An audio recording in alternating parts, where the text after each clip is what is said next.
Yan. Tama ba ako na nakahiga?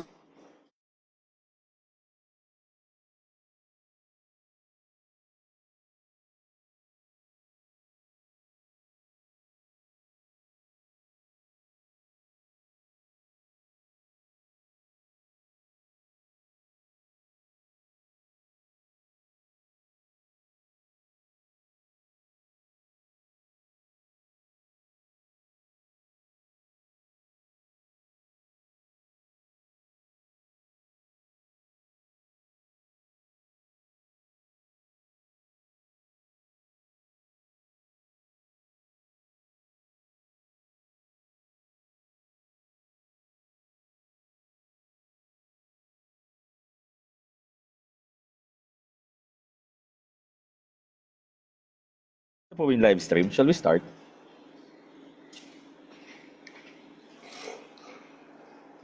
Okay. Yes, Good bro. morning, everyone, and good morning, friends from our colleagues from the House Media. Welcome to our press conference via virtual platform today. And today is Tuesday, March 31, 2026. I will be your moderator for today. I am Haji Kaaminyo of 105.1 Brigada News FM Manila. And for this press conference, we are joined by the chairperson of the House Committee on Ways and Means and the representative from the 2nd District of Marikina City, none other than Congressman Biro Kimbo. Sir, good morning po. Magandang umaga sa ating lahat. Good morning po. Happy noon. Opo. Kong, would you like to give your opening statement first? Magandang hapon. Magandang tanghali sa ating lahat. Nung nakaraang linggo, tinipon ang ilang mga chairperson ni Speaker Boji D sa isang emergency meeting. Kung hindi ako nagkakamali, may limang mga chairpersons na nandoon. Ang sole purpose is really to have an orchestrated and unified response on the part of the House para harapin at tingnan kung ano mga pwede nating magawa on an urgent basis para ma-address natin itong oil price crisis. So, kasama namin doon ay ang chairman ng Labor, chairman ng Agriculture, vice chairman ng Energy, pati Foreign Affairs, nandun po. But anyway, ito sa biglaan na meeting. But the speaker has chosen to organize a new composition of set of 12 committees. 13 committees. So, ang 13 committees are the Committee on Energy, Agriculture, Aquaculture and Fisheries, Foreign Affairs, Ways and Means, Labor, Transportation, ICT or Information and Communication Technology, Economic Affairs, Social Services, Trade and Industry, Overseas Workers Affairs, at saka Appropriations. So really the task is to be able to gather enough information so that we can pass the necessary legislation, whether it is in the form of a supplemental budget, but really it is two-pronged, if at all. Kung statement ni Speaker sa amin noon was to find ways to, ano yung pinaka-urgent na pwedeng magawa. So particularly on assistance sa mga affected sectors. And then secondly, it's really creating a better resiliency. So for just a more simple explanation to it is, we wanted to do something very short-term plan and then isang long-term plan on how we can ready the country so it can be more resilient in the event that mangyari yung ganitong klaseng crisis in the future. Because may recognition tayo na yung crisis na ito is not at all self-inflicted. It does not emanate from the country. It is completely coming from forces beyond our control. But it does not mean that we cannot prepare for it. So, sabi ni Speaker, instead of criticizing and fault finding, finger pointing, he wants Congress to be able to work out and hammer an entirely comprehensive package pertaining to both, as I said, first, short-term basis to be able to address yung immediate needs ng affected sectors. And then secondly is how do we make government and the economy more resilient so it will not bow down or it will not fall down on its knees in the event mangyari ito ulit. Thank you po, Kong Miro. For today's first question, let me recognize Red Mendoza of the Manila Times. Go ahead, Red. Good morning po, Kong Miro. Hi Red, how are you? Kumusta? Yes, ito, medyo work from home muna. Kong, How are you, ito Idol? okay naman, Kong, okay naman, Kong. Kong, I'd Go just ahead. like to ask lang siguro, kasi may mga nagsasabi na pwede daw ba tong ma-compare doon sa bayanihan bills or bayanihan law na napas nung COVID-19 pandemic. Kasi may mga nagsasabi na pwede daw natin siyang gawing parang bayanihan law pero without yung mga direct ayuda to the public. Are we considering that, Wokong? Yung sistema ng parang bayanihan law or elements of it? Well, I'll cut you there. No, we have not talked about the entire concept of what will be the outcome. Pero ako, in reality, this is Bayanihan 3. So if there's a key objective here is for Congress to hammer out Bayanihan 3. Nagkaroon tayo ng 1 and 2, di ba? But ito, Bayanihan 3 talaga. But like I said, we are set to meet already on April. Let me check the date, para sigurado ako. So we're going to work throughout the break. So even as we speak now, nagzo-Zoom meeting kami with technical people, and then the first formal meeting read nung committee is of the large committee is on April 8th. So ako personally, ang vision ko dito is that we are going to pass Bayanihan 3. But unlike past Bayanihans, it's not just going to be a way to target direct subsidies to those who are in need. But ang difference dito sa Bayanihan 3 is that it provides us also an opportunity to be able to implement long-needed reforms. So the opportunity is already here for us to be able to implement long-needed reforms na nagkakaroon ng malalim na resistance dati. So first is, sa nakikita-kita ko lang is, on the direct subsidy program, meaning like with Bayanihan 1 and 2, the objective is not just, of course, the key objective is to identify and get from government, from from DepDev, from DOF, from DSWD, from DOTR, to see what are the affected sectors as well as industries that require immediate attention. Pag sinabi natin immediate attention is that these are industries that will have deep threatening effects to the entire economy. So, kailangan natin makilala yon. At saka alin doon ang inflationary talaga. So that's one aspect. So part of it also is gathering available budget. Kung ano yung pwede natin ma-realign. Are there additional, are there savings that can be generated, that can already be declared? Lahat yun pag-uusapan. Hindi ko siya pangungunahan because ang sistema namin is from the mother committee, magbe-break up into several subcommittees yung mother committee kung ano yung specific field na pinag-uusapan. So I'll go back, no? So anong ini-envision ko, ako lang personally, na it's a Bayanihan 3. So first is really having an ayuda program, identifying available cash, looking at the new sources, meaning you have a VAT windfall because nagtaas ang presyo ng bilihin, tumataas ang VAT.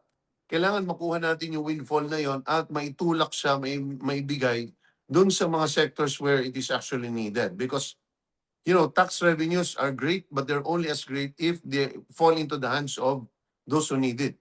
Hindi yung hawak siya ng gobyerno na lumalaki ang pera ng gobyerno, yun ang ayaw natin. Pangalawa, meron tayong windfall dyan, yung usapin ng the BSP has been defending the peso in the last several weeks. So government has been selling its government reserves, no?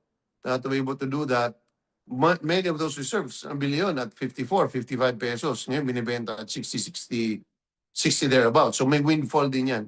Just, kumbaga, Red, sinasabi ko lang is, the first task is trying to map out where we can sweep additional funds without affecting current programs. So yun ang una. But the big difference here with the past bayanihan, sa nakikita ko lang is hindi siya po pwede na ayuda program lang. I think it's a wake-up call to us today na yung ating, we don't have a clear electronic and well-targeted distribution system. Wala tayo. Ngayon, kailangan magpakita yung mga tao, kailangan na pumunta ng personal. So, wala talaga tayong yung electronic or digitized subsidy system. Ano yung sabihin nun? Isang hakbang ito. Meaning, Bayanihan 3, in my mind, is not only gathering funds so that you can have a UDA program, but actually developing a system whereby you have an electronic subsidy program. Ano yung sabihin nun? Nakakabit siya sa national ID. Practically everyone sa national ID. Hindi lang doon nai-integrate yung kanyang economic profile or anong industriya siya. Siya ba'y mangingisda? Siya ba'y magsasaka? Siya ba ay nasa transport service? Siya ba ay TODA within that service? So, yun ang mga kailangan. Ito yung we have to take this opportunity kasi hindi tayo pabalik-balik na each time may subsidy, naghahanap tayo ng panibagong listahan. And most of the time, kinukuha natin sa LGU. So, this is really one of the tasks, no? So, and then secondly is really on the resiliency is how do we, the bigger step or the long term is how do you prepare our government and our economy so we can be more resilient when this problem takes place again? Because this problem will happen again. Why? Because it is something we have no control over. Ibig sabihin, magkagera sa ibang bansa, in the Middle East, apektado na naman tayo. So how do we prepare the country so that it can survive and in fact, it can be barely affected whenever or if ever it happens? Ano yung sabihin nun? Number one is, of course, it's a wake-up call for us to really push for alternative sources of energy na hindi na tayo dapat magiging dependent sa petroleum. Ongoing yan, di ba? Whether it is solar, geothermal, meron tayong natural gas na nagpa-pump in na galing sa Malampaya, may additional pa dyan. But we need to be able to fast track itong mga alternative sources of energy na ito kasi this is how we're able to thrive or survive this, no? And then pangalawa is really the creation of a petroleum reserve policy, di ba? So, kailangan din natin ng mag-imbak. May sarili ang gobyerno na para may pamamaraan para una, nasisigurado natin ang supply. And then pangalawa is yung supply na nakuha natin ay nabibili natin ng mura at naitatabi natin yan in case of any emergency. So really the direction is towards there. Is that how do you make the economy more resilient and part of that really is this is now our chance to really push for alternative source of energy, renewable, mga ganyan. Yan ang wake-up call natin dito. Yun ang titingnan. Kaya kasama ang Committee on Transportation, Committee on Energy, kung anong mga kinakailangan pa natin. Sorry, mahaba yung sagot Okay lang, Kong. Last na lang on my end. Are we targeting this before matapos yung first regular session in June? Kasi once na bumalik tayo sa May, ilang weeks na lang before the Senate adjournment of the first regular session. Kaya ba natin ihabol to?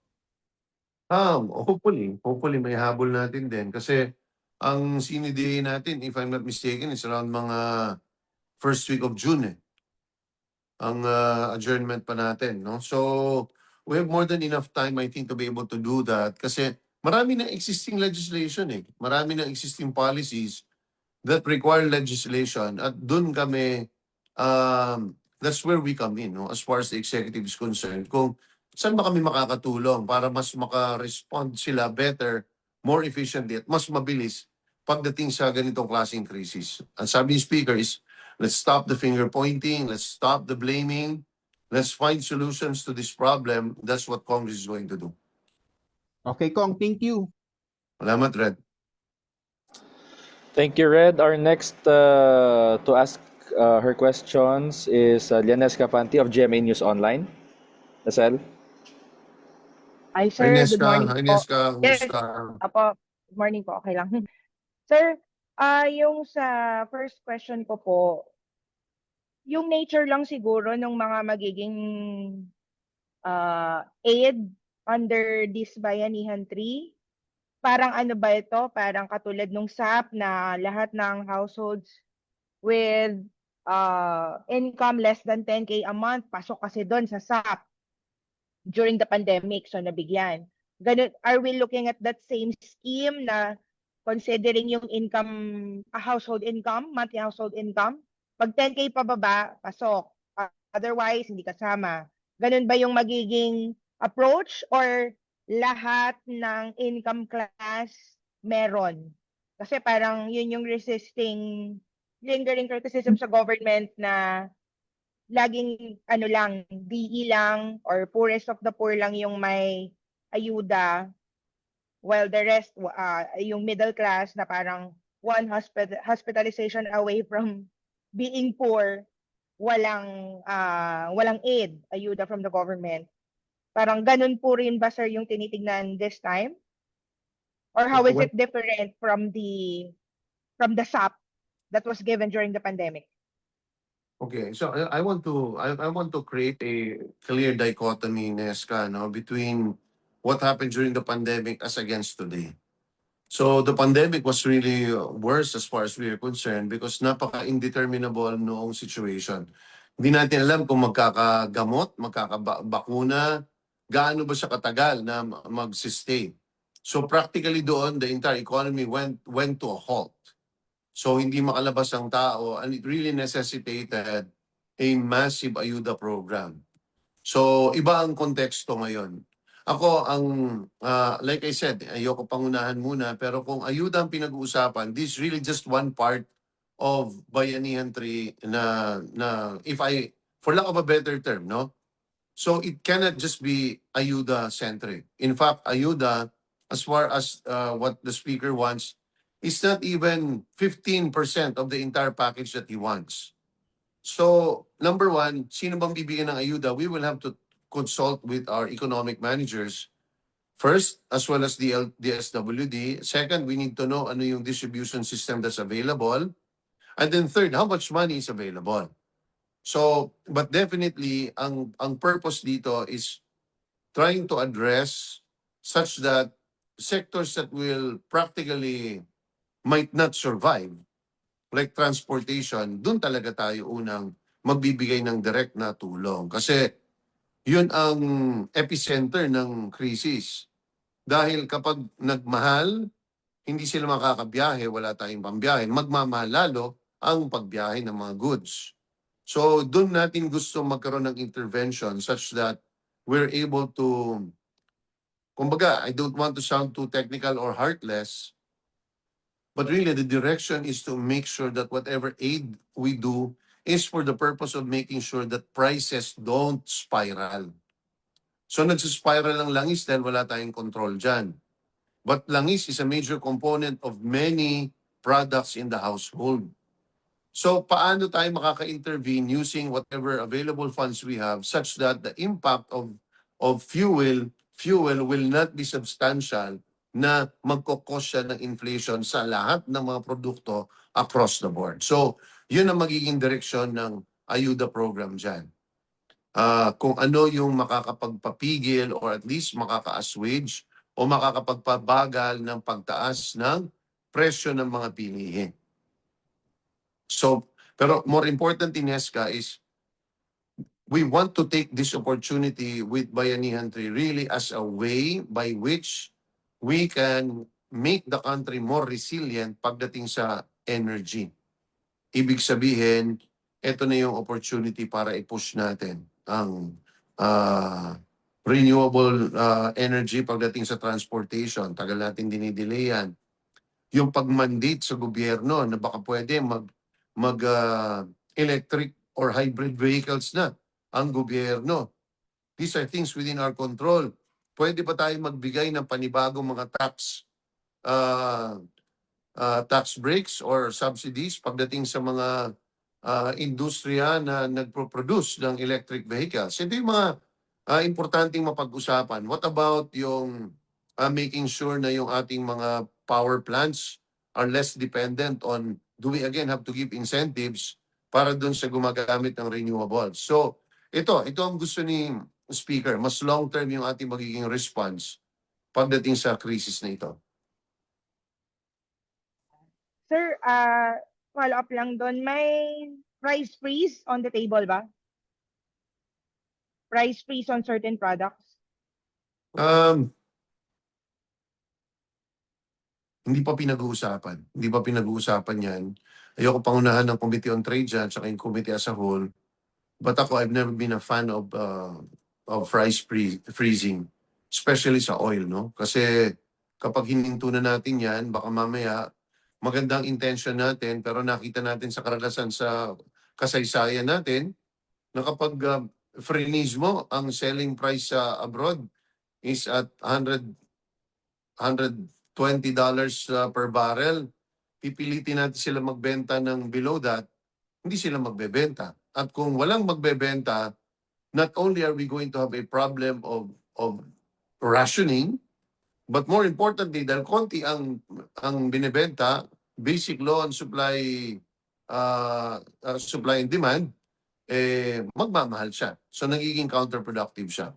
But at least for essential goods, kasama yun sa pag-uusapan. Kasi gusto rin nating i-amend ang price law at least for emergency situations na mai-include natin ang usapin ng liquid gas. Liquid gas ang tawag dyan eh. Kasi ang gasol, liquefied yun eh. Kaya magkaiba. Kasama yun sa price law pero ang gasolina hindi siya kasama. So, kabahagi yun sa pag-uusapan. Sir, last on my part, medyo ano lang ako ng konti, but I would argue related sa'yo. Since you've served before as the spokesperson of the prosecution team during the Corona impeachment, and former Chief Justice Corona was convicted on false declaration of his assets under his SAL. And so, given your experience, sir, in the past, what makes the scrutiny of the SALN important in an impeachment proceedings, regardless kung kay Vice President Duterte or any impeachable officer for that matter? It's all evidentiary as far as I'm concerned, Nesca. So, I haven't seen anything yet, so I don't think I'm in a position to make a comment at the moment. I'd rather that I leave that to the Committee on Justice people kasi sila yung nakakaalam dyan. So, kilala mo naman ako, no information, no right to speak. No? So, alamin ko, tapos balikan kita dyan. Sir, habol lang pala, yung balik ako dun sa oil crisis. Yung rationing of oil, inaano ba yon? Nasa table ba yon? Well, Magpag-ration. that's going to be an executive decision, Nesca, but from what I gather, mukhang malayo naman tayo doon, no? So, ang issue sa nadidinig natin parati is we have enough supply, mahal lang talaga.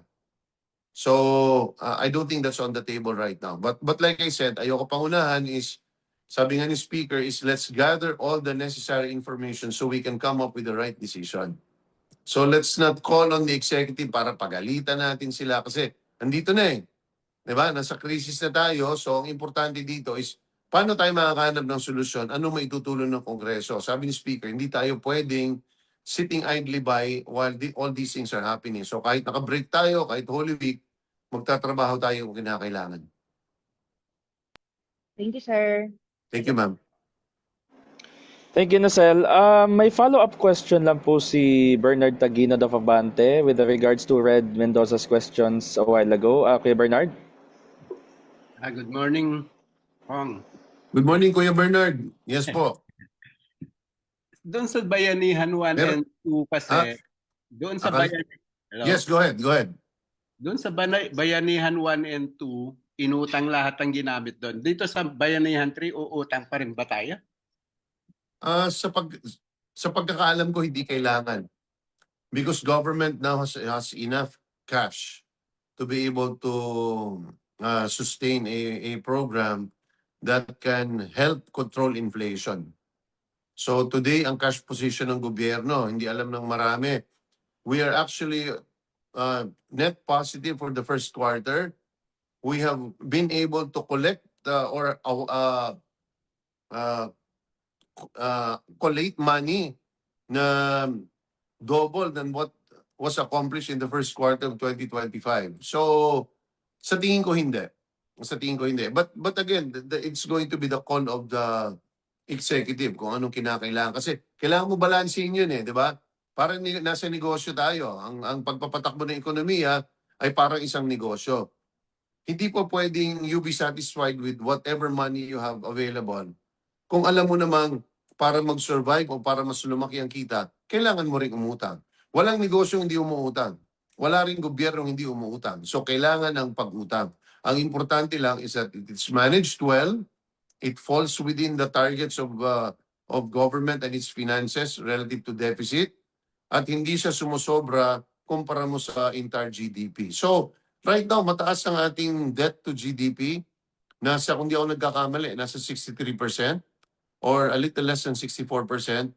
Pero may espasyo pa yan, sa totoo lang, kung i-compare mo sa ibang Southeast Asian countries. But right now, I don't think there's a need to borrow. At babalikan ko, Bernard, is ang nai-anticipate natin dito is ayuda is just going to be a small portion of the legislation that Speaker Boji wants. What he wants is a comprehensive way to address this so that the country is more resilient pagdating sa krisis, pagdating sa langis. So how do we get out of oil dependence? May idea kayo magkano ang cash in hand ng gobyerno? No?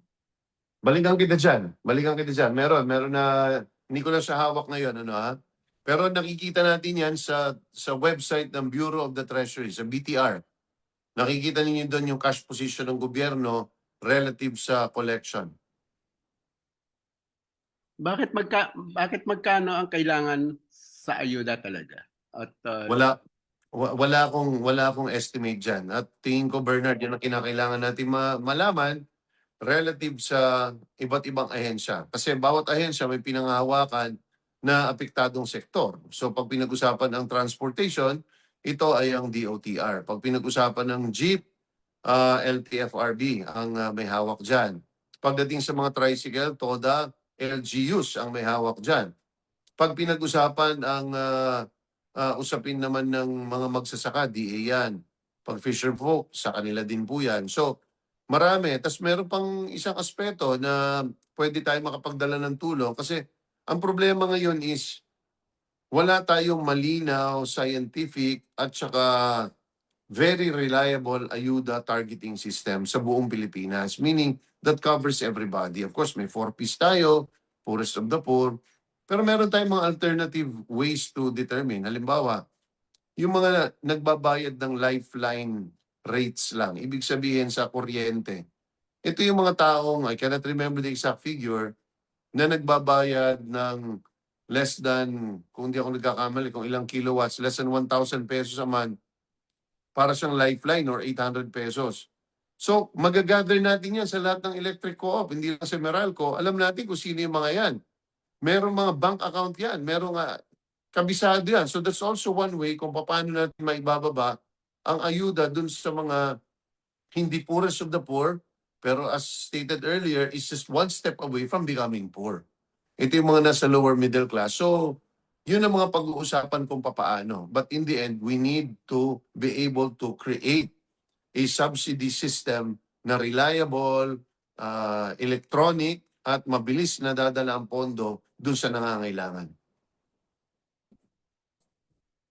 as for me, kasi 'di ba dapat 10 lang yung committee, so naging 13 yan na. 13 13 ang committee. So para dahil medyo marami-rami ang gusto natin i-take up, no? Hindi lang yung current situation today, pero moving forward. So kailangan kasama yung iba, madinig natin yung mga negosyante, that's Committee on Trade, di ba? Kailangan natin malaman sa kanila, ano ba ito? Kailangan isama natin yung ito halimbawa, Committee on Foreign Affairs, gusto rin natin isama kasi baka may diplomacy issues na kinakailangan din na baka kailangan ng DFA ng tulong sa atin in terms of legislation and the like. So hindi na siya DECACOM, DECA-TRICOM na. Actually, di ko alam mo ng tawag dito di ba? Basta sigurado ako, basta sigurado ako dito, hindi ito teka-teka. Kasi talagang pinapabilisan ito ni Speaker Boji because he wants us to be effective relative to the crisis that's affecting our country. Thank you, Idol. Meron akong blind item. Hindi, joke lang. Joke lang. Thank you, Bernard Taginod. May follow-up question po si Gab Lalo of Inquirer. Sir, Hey, Job. sir, good morning. Clarify ko lang sir, meron din bang kasi no sa bayanihan 'di ba inalaw yung realignments sa budget? Meron din po ito. Hindi pa napag-uusapan yan.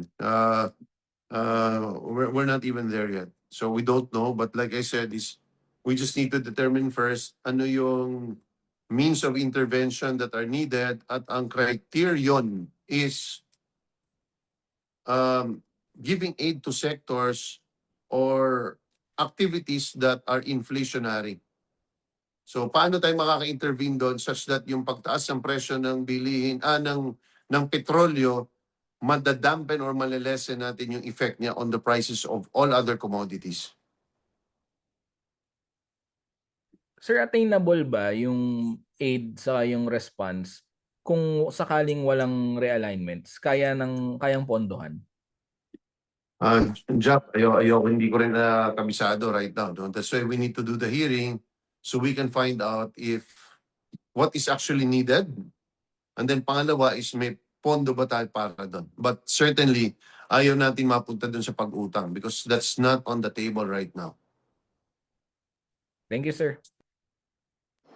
Thank you, Gab. May phone-in question po si Kenneth Basilio of Business World since hindi po siya makapasok, Kong Miro. What policy proposals daw po are being considered to help ease the Iran war's impact on the country? I believe may kinalaman po siguro ito sa OFWs po natin or any other policy proposals with regards to the war? Well, as far as kaya kasama din natin dito ang Committee on Labor at Committee on Overseas Workers, kasama din natin, is that we want to hear from the executive, from the Department of Migrant Workers, ano ba yung kinakailangan sa atin in terms of upskilling or retooling ng ating mga OFWs na kinakailangan nila sa amin, no? Na again, if it entails an additional supplemental budget emanating from realignment, pwede naman ho lahat matingnan yon, but kailangan natin pakinggan. But I think the most significant talaga na sa pagsagot ko dun sa tanong ni Kenneth is how do we long-term wise become more resilient, meaning not be dependent on oil. Yun talaga ang tingin ko, specific directions na kinakailangan natin magawa, which I think are very achievable because we've seen other countries whose oil dependence from 80% can go down to 45% in a matter of 8-10 years. So pwede, di ba? Maswerte nga tayo, ang ating mga electric power plants are not as dependent on diesel or bunker fuel for that matter. So ibig sabihin, there's a solution inside. Marami tayong renewable source of energy in the Philippines, whether it's geothermal, hydro, nandyan siya, kailangan lang natin siyang balangkasin. And then kung ano ba kailangan ng executive para ma-encourage ito. So nagsisimula yan sa incentives na kailangan ibigay. So kailangan natin sila pakinggan. How do we encourage people to put in more money sa renewables? So that's within the Committee on Ways and Means, di ba? So ano pwede natin gawin para ito? So again, going towards electric or hybrid vehicles. Importante din ito. Ano yung kinakailangan? Again, incentives. I'm just talking about my committee for that matter. No? So, yun talaga. That's the exact direction that we're heading. Sir, Okay. Oh, hello. Yeah. yes, Kenneth? Kenneth po. Si Kenneth ba yan? Opo. Yes, Kenneth, Opo. go ahead. Sir, follow-up lang po dun sa nabanggit ng tax breaks or tax cuts. Sir, any specifics po? Anong mga specific sectors or economic activity yung balak nating bigyan nga ng any tax breaks or cuts? Thank you. Well, ayokong magsalita muna dyan specifically, but I think what we need to do is how do we encourage the private sector to engage in more to invest more in renewables. O, paano ba natin magagawa yun? Ano, ha? Hanapin natin yung mga balakid or yung red tape pagdating dyan. Kung bakit tila hindi ganun kabilis. And then pangalawa is, ano ba ang hinihingi nila? Kasi eto na naman tayo, magbibigay tayong isang bagay pero hindi naman pala nila hinihingi. So that's what the committee wants to do is, sabi nga ng speaker is, very basic lang is we need to gather information so we can come up with the right recommendations. Sir, last follow-up po. How about yung review ng oil deregulation law? Is that on the table din po ba for the joint committee? Thank you. Yes, definitely. Kasama yan. Ano, ha? So kaakibat din dyan, syempre, yung review. Hindi lang ng batas, kundi ng policies. Itong every Tuesday policy ng Department of Energy na hinihingan nila ng pricing indicators yung bawat kumpanya. Tingin ko very counterproductive yan, no? Kasi parang isinisiwalat mo sa lahat na ito yung presyo na dapat sila magbenta. So, nawawala yung competition. And I think it's very clear to us that, you know, a totally unregulated industry like ours, I mean, it's great for first world countries, no? It works there because sinasabi ko nga is maganda talagang ang deregulated kasi sila nagbabakbakan eh. In fact, you see it in some retail areas, nagbabakbakan talaga sila pababaan. Pero ang basic component kasi na wala is that you have a very strong law enforcement mechanism relative to making sure that competition actually takes place. Sa ibang bansa, buhay na yan eh. Yung kanilang antitrust, pinaparusahan talaga, their ability to look into the bank accounts, into the records of these companies para makita nila na parang may price fixing or may price collusion. Sa atin, wala, hindi pa. Very immature ang ating antitrust, anti-competition culture, pati ang ating mga agencies. So, yan ang kailangan natin bigyan ng second look.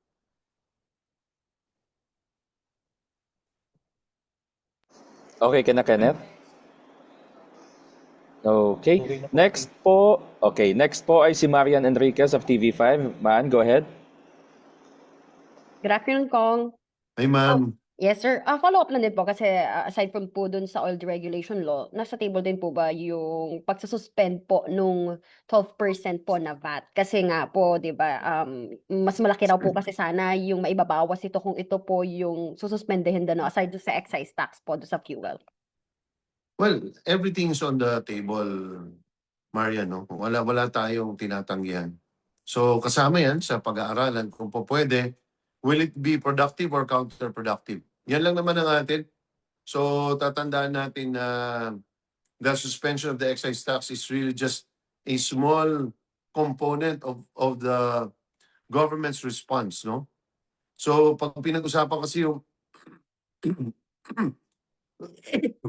excuse me. Ang pinag-usapan kasi yung VAT removal, hindi siya ganun kadali administratively. Dahil the way the VAT system works in our country or like in any other system is that meron siyang input-output VAT. By the time umabot siya dun sa dulo, in fact, walang dulo yan eh. Kung aalisin mo yung VAT on the pump lang sa gasolinahan, hindi yan magiging 12% eh. Kasi may mga input at output VAT dyan na claim na o binayaran ng previous transactions. So ang sabi nga nila dyan, malaki na yung 4 to 5% ang maibabawas. Tapos ang mangyayari pa is yung lahat ng previous transactions maapektuhan din. So, but is it possible? Tingin ko posible naman. Ibig sabihin, pwede magiging moving forward, lahat ng darating na gasolina na galing sa abroad, as soon as it arrives, wala na siyang VAT. Pero problema dun is, yun nga, may other transactions even prior to that. Magpadala ka dun ng delivery truck, may VAT yun para sunduin yung gasolina. So kanino mas-stranded yung VAT na yun? Kasi kailangan niya rin yun i-pass on eh. Ang VAT kasi is a pass-on tax. So pag inalis mo siya dun sa buyer, sa gasoline station buyer, o paano yung ibinayad na VAT ng bago sa kanya? pinasa kasi yun dun eh. So, it's a little bit more complicated. But yes, pinag-aaralan din lahat yan. Sir, according po dun kay Trade Secretary Cristina Roque, there will be no price increase po sa basic necessities and prime commodities until April 16 na lamang po. No? So, marami po kasing anxious sa pagtaas po ng presyo ng mga bilihin and even nga rin po lalo na yung pagsipa pa lalo ng presyo ng gasolina. Yung po bang isinusulong po before, hiniling po kasi nung tama ba, ng DTI na maisama po sana yung petroleum products dito nga po sa tawag dito BNPC dito po sa basic necessities and prime commodities para po ma-regulate nila, mas magkaroon sila ng ngipin and maybe mapatupad din po yung price increase. I don't know, yung pati yung monitoring kumbaga. Ay yung pag-price base.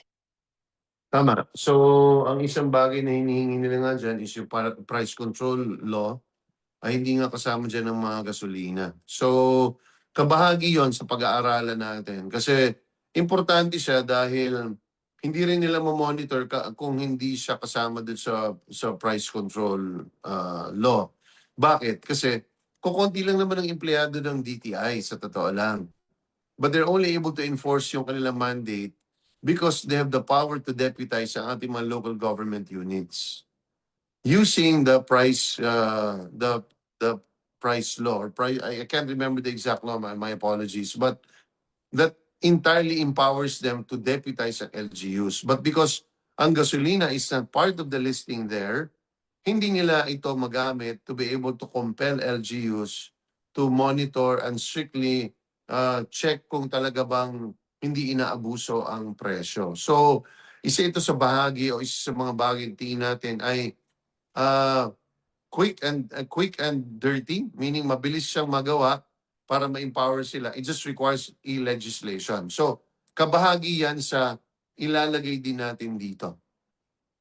Sir, we're looking forward na kayo po mismo itutulak po ninyo itong legislation na to. And you mentioned very quick nga lang po ito sana na magagawa. And bahagi ba to ng unang makikita natin ng mga isusulong ng 13 committees ng joint hearing na ito?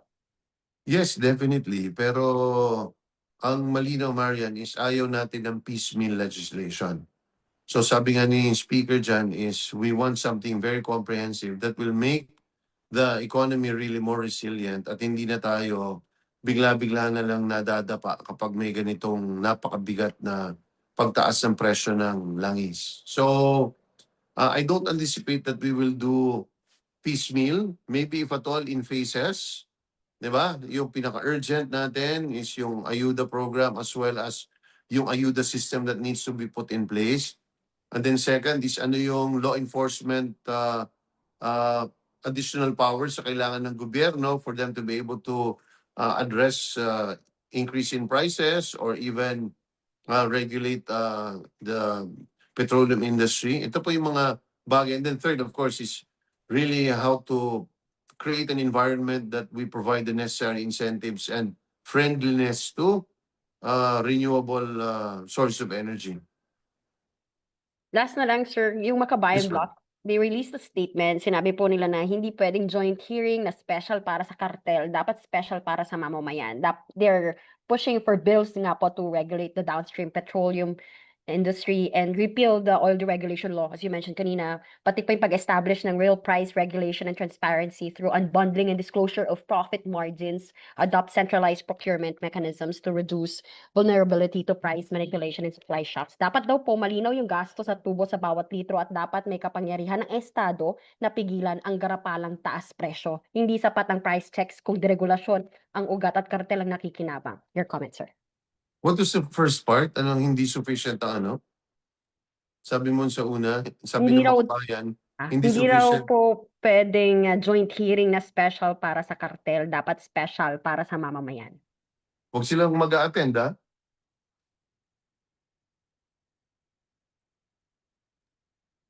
Hindi, sabi na hindi daw sufficient. O tingnan ko kung mag-a-attend sila o hindi. Di ba? Ibig sabihin, I mean guys, I understand where Makabayan is coming from. Di ba? They perform a very significant role. But, you know, what the speaker is saying is that let's put all our heads in here. Magtulong-tulong tayo dito and parang let's not prejudge the joint hearing kasi parang Parang ganun ang nangyayari. Correct me if I'm wrong ha, kung mali ang aking pandinig. Sure, what they said was, ayaw nila sana ng mga stopgap measures lang.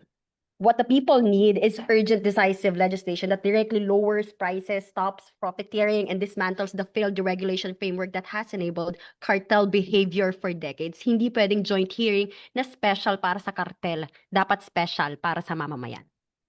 I agree with them. Kaya na tayo nagmi-meeting na ganito at sinabi nga ni Speaker is that hindi tayo pwede dun sa mga stopgap measures lang. We need to find ways to make the economy and government resilient. So what are these permanent changes that we need to be able to do so that when this issue on oil price happens again, and it will happen again in the future, how do we make sure that the country is more safeguarded and is able to protect itself from these dangerous and deathly effects? All right, sir, thank you. Thank you, Marian. Next is Rosalie Cos of UNTV. Hello po. Good Ay, afternoon Ma'am po. Rosalie. Opo, pwede po namin malaman kung ano po yung posisyon ng House Majority dun po sa House Bill number 8495 ng Akbayan, seeking a 52.8 billion pesos supplemental budget for the repatriation of affected overseas Filipino workers and nagsusulong din mag-provide ng financial assistance para po sa transport sector workers. Salamat. Rosalie, no? Tama ba ako? Tama? Yes po. Yeah. Yes, ma'am. Kabahagi yan. We will take into consideration all the pending bills relating to whether it is ayuda program, whether it is reskilling of our OFWs. Kasi kaya nga sinama din natin dito ang Committee on Labor at saka Committee on Overseas Filipino Workers is that so we can have a comprehensive way to address the entire thing. So, sangayon po tayo dun sa objective sila. Gusto lang po natin malaman kung tama ba yung amount na tinutukoy. So, insofar sa steps that they want to do, 100% agree kami dyan. Ha? Pero kung magkano yung amount, I don't know, baka mamaya konti lang yung amount na yun, baka it's actually bigger. But let's gather the information that we need so that we can have a clearer idea and information so that we can make the necessary recommendation. Pero kung right now, kasi halos matatapos pa lang po tayo sa first quarter ng 2026, gaano pa ba kalaki yung nasa fiscal space natin para mai-provide sa supplemental budget, especially itong po sa mga concerned government agencies na nangangailangan ng karagdagang pondo dahil nga po dito sa krisis sa Middle East? Again, babalik ako doon, Rosalie, hindi ko alam kung right now we don't know if we actually need to pass a supplemental budget. Hindi ba po pwede, kailangan natin ma-determine kasi the quickest always is for the agencies to actually declare savings and realign them to existing programs and that are in the budget already of 2026. Meaning, nasagaan na. Do they have assistance programs under the DOLE or under the Department of Migrant Workers? Baka meron na sila doon eh. So, kailangan lang i-realign. So, hindi ito nagre-require ng legislation. So, sinasabi ko lang yan, not to say that we're not going to pass a supplemental budget, but that's why we need to do all of these hearings to see ano yung mga pwede na natin gawin without legislation. Ano naman yung pwede natin gawin that requires some degree of legislation. Ano naman yung ibang kinakailangan na new policies or incentives so that we will be able to encourage the private sector. Because Rosalie, may recognition dito na hindi kaya ng gobyerno alone itong problema. If you look at the energy sector, the government has very little or is not as significant anymore as a participant. So nasa private sector na itong nasa kamay na nila ito eh. So ang papel na lang ng gobyerno is to create a climate where investments are easily attracted and are protected. And then how do we fast track itong mga approval system such that mabilis yung nagiging turnaround ng isang investor, kaagad niyang naipapatayo yung kailangan maipatayo. So, yun po.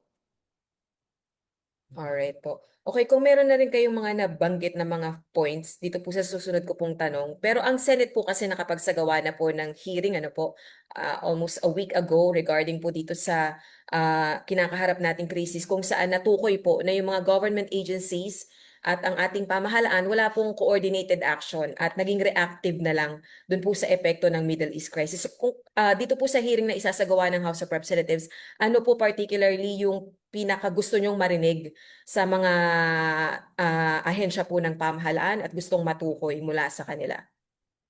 Ako, yung paggalang ko na rin po yan sa Senado, no? Kung ano ang ginawa nila doon, yan ay based sa kanilang, kung ano man ang direction na gusto nila, we strongly respect whatever they want. But sa amin talaga malinaw sinasabi ni Speaker is that what we want to be able to do is really to find the whatever legislation is needed. Hindi na tayo para manita.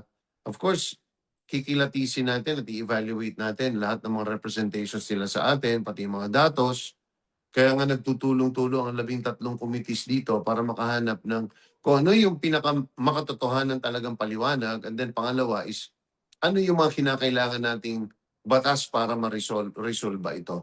So sa nakikita ko dyan is, in terms of policy response, nahahati sa tatlo eh. Something that we can pass already on an urgent basis today. Like I said, pampukaw na naman ito sa atin eh, Rosalie, no? Na ibig sabihin, wala tayong malinaw na subsidy system ng pagdidistribute.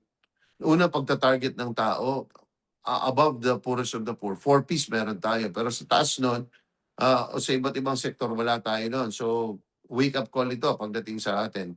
And then pangalawa is, yung pagkakaroon ng petroleum security concept. Ibig sabihin, yung pag-iimbak ng sarili nating gasolina na ang gobyerno ay, ang marami ibang bansa ay meron, matagal na mong kaya ito, pero napapanahon ito para gawin. Nagre-require ba ito ng additional legislation, meaning budget, para natin magawa ito? Pwede bang private sector ang gumawa nitong petroleum security policy? So yan po ang mga pag-uusapan natin. Okay po. Marami pong salamat, Kong. Thank you, ma'am. Gandang Thank you, araw. Rosalie. Opo. Kung Mira, ako may question lang po ako. Yes po. Yes po. Kung I don't know if you've already mentioned this kanina, but how about service contracting? Is service contracting sa mga PUJs or sa mga PUVs po natin on the table as well? And if meron man po, do we have the fiscal space to do it on a personal note?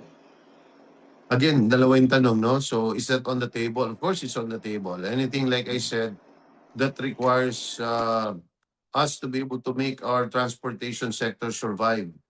So that kailangan nandun sila sa kalsada eh. Kasi pag nawala sila sa kalsada, sanga-sanga ang epekto nito. Hindi lang yung pasahero, but more importantly, yung mga goods natin ang maapektuhan. Then pangalawa is fiscal space. We'll have to find out from the Department of Finance and the DBM who will be attending our meetings. I cannot answer that right now. Okay, guys, may tanong pa po. Okay, maraming salamat na? mga kapatid. Ha?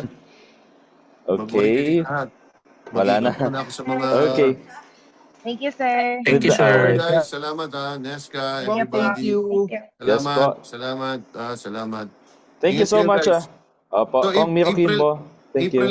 April 8 ang unang meeting, and then April 8. hindi namin alam kung magre-require pa siya ng isa pang meeting ng buong as a whole. But eventually, we want to break up na into separate so that magkaroon na ng specific focus on transportation. So sa nakikita ko dyan, sa unang mga meetings, malaman muna yung fiscal space, yung sinasabi nyo. Okay. Meron Okay. ba? Kailangan ba humiram ng pera? Ano ba ang gagawin? Kasi once we're able to do that, saka na natin i-farm out o anong problema dito, ano kailangan dito. Okay. Opo. Okay. Sige. Thank you Sige. very much. Thanks, Opo. guys. Thank you very Salamat. much po, Kong Miro. Okay.